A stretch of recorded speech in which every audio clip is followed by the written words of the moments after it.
I'm Dr. Jessica Fush, and this is Farmer's Market Fido.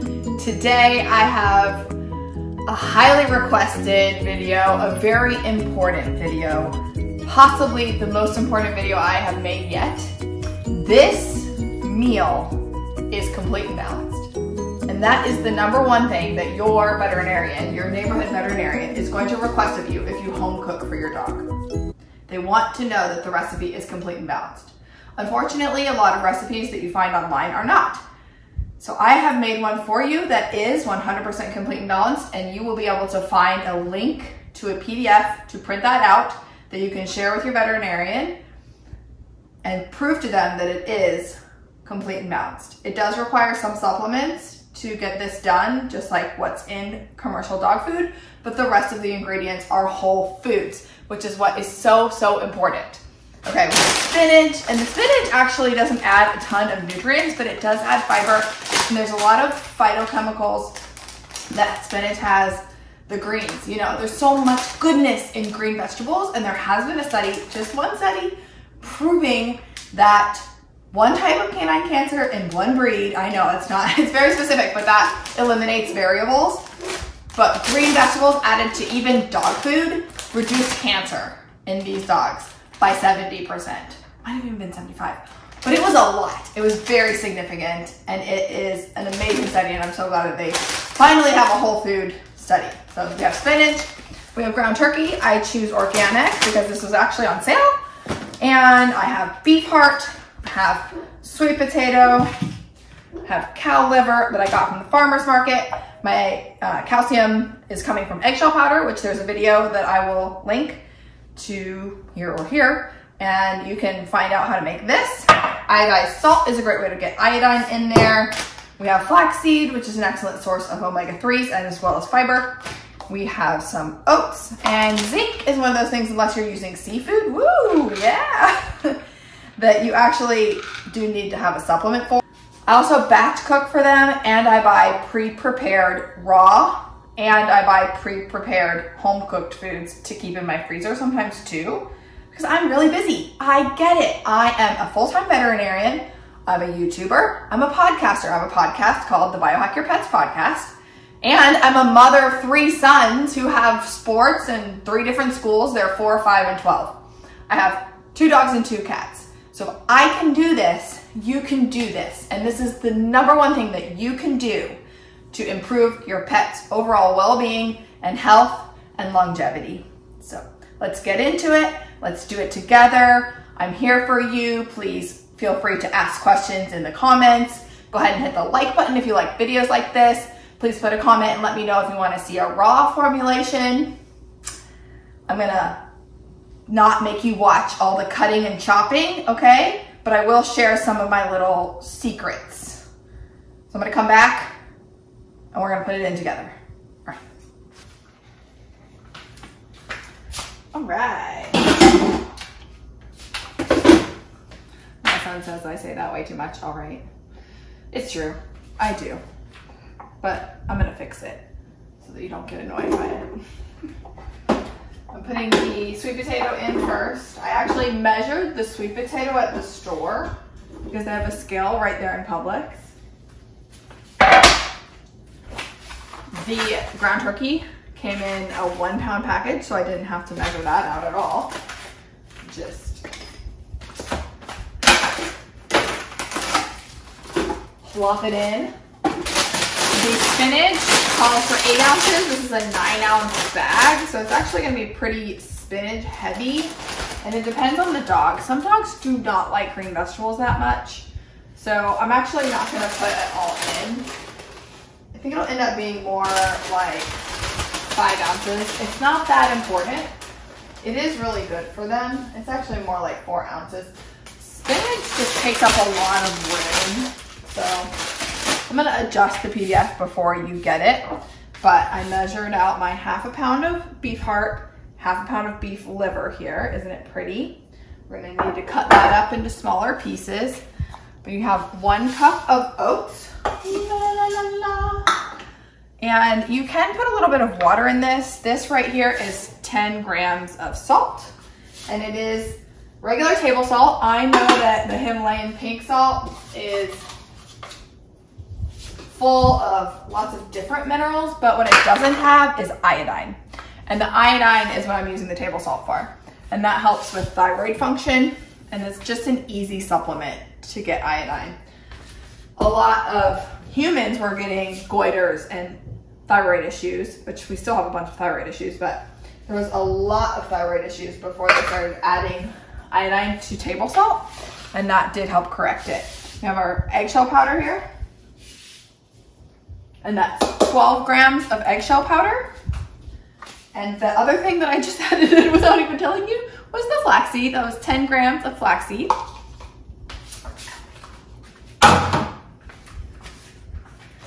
The zinc tablets I'm gonna grind up with a mortar and pestle, or I'm gonna put it in the coffee grinder. And there's 10 50 milligram zinc tablets in here. And that is another thing that we have to add with supplements because it's just really challenging to get zinc without seafood. Mussels, clams, crab, shrimp are high in zinc, which boosts your immune system and is incredibly important. So eat a lot of seafood right now, and if you don't like seafood, you should take a zinc supplement just like your dogs. And sometimes I do use seafood. I like to add a lot of variety into my dog's diets and into my patient's diets so that they are getting whole food sources of all of these nutrients sometimes. But in the interest of the mission of this particular video, to make sure that it is 100% complete and balanced, this meal for our dogs, I went ahead and used supplements. Okay, the beef liver and the beef heart are chopped up into tiny pieces because I have a French bulldog and I want it to be evenly distributed throughout the meal as well. The beef heart is really only in there to add taurine. It's all over the news right now. We are worried about dilated cardiomyopathy related to nutritional deficiencies, and they know it's not about taurine deficiency, but it might be. Oh, hey guys. So put that in.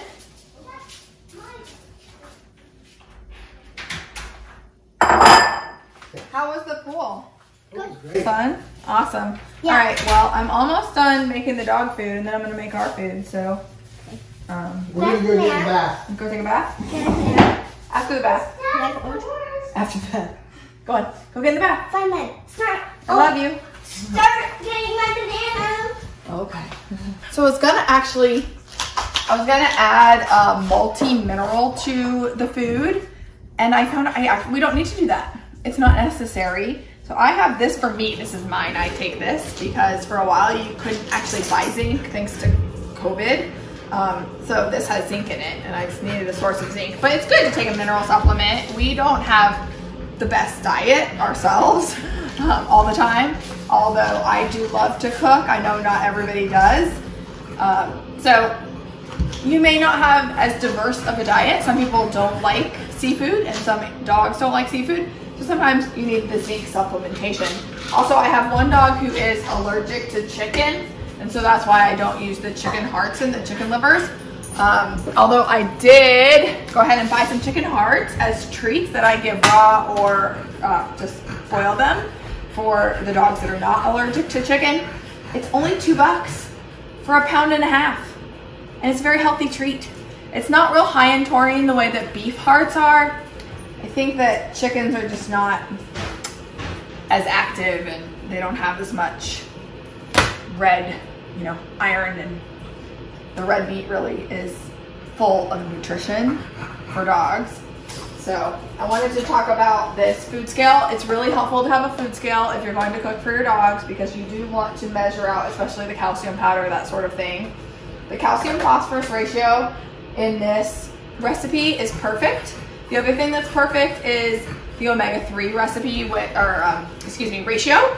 So you do want to get an omega-3 supplement. It does not have to be the one that's listed in the PDF, which will be linked in the show notes, so that you can print it out for yourself and take it as your shopping list and prove to your veterinarian that your recipe is complete and balanced. And stay tuned, there will be more of these as well, because I do believe 100% in variety. I'm just gonna put this on here. Actually, I'm gonna see if I have some chicken stock or some kind of.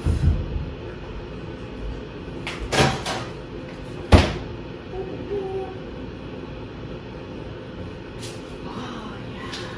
You know what I have? I got this stuff the other day. I'm gonna just put this veal topper bone broth in there to cook it in. Because yum, and turmeric is very anti-inflammatory and my dogs do well with it. I'm not selling this product, although if they want to sponsor me, I'm up for it.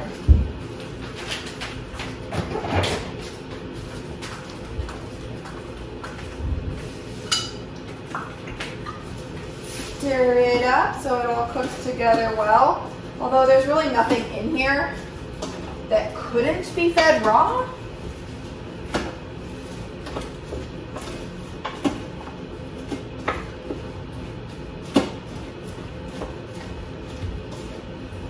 In order to get them to eat the spinach, and it is better if the spinach is like topped up or chopped up or cooked so that your dog can digest it. So dogs in the wild, they really, or even dogs now, their jaw doesn't go side to side. So they cannot chew spinach the way that we can or the way that a cow can chew up grass. So they would, whatever they ate, whatever plant material was in the animal that they ate would already be chopped up and actually partially digested for them. And that's what the cooking does, or processing with like a blender or a food processor. Oh yeah. Okay, the last thing on the recipe, just because they're full of good nutrition, is to add 2 eggs. Make sure that you're washing your hands every time you're cooking. I mean, you are handling raw meat, right? You do this for yourselves. And hopefully you wash your hands every time you cook something, especially with raw meat.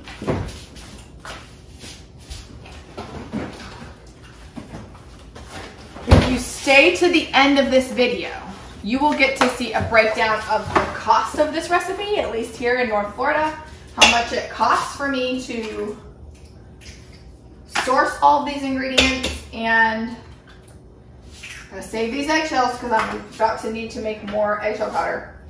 I will put in the end here a breakdown of the entire cost as well as the time, which really it's been 20 minutes I've been doing this, but of course I'm taking extra time to portion it out and make it easier for you all to see it.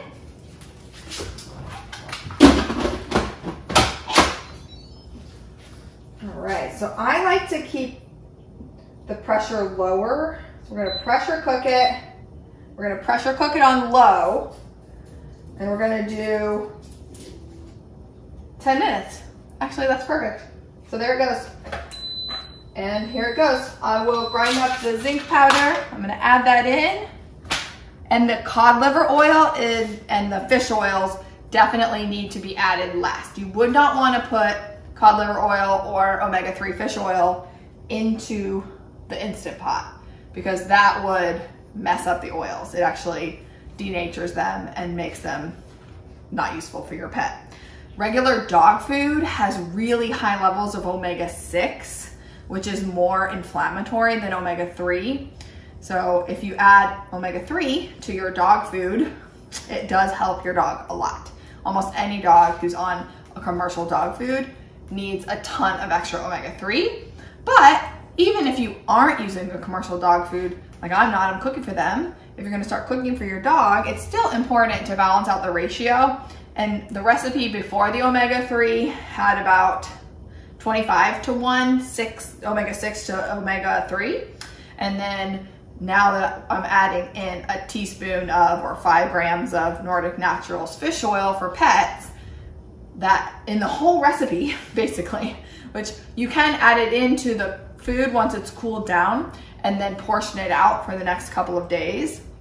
And I will also add in here, stay to the end, because you will get the breakdown of the cost as well as how much to feed based on weight of the dog, and it'll be in the PDF as well. But you want to add the fish oil and the cod liver oil after it's completely cooled down, and you can add it to the whole recipe as well as the zinc powder, and just really mix it up really good and then portion it out. And we'll get to that here in a minute.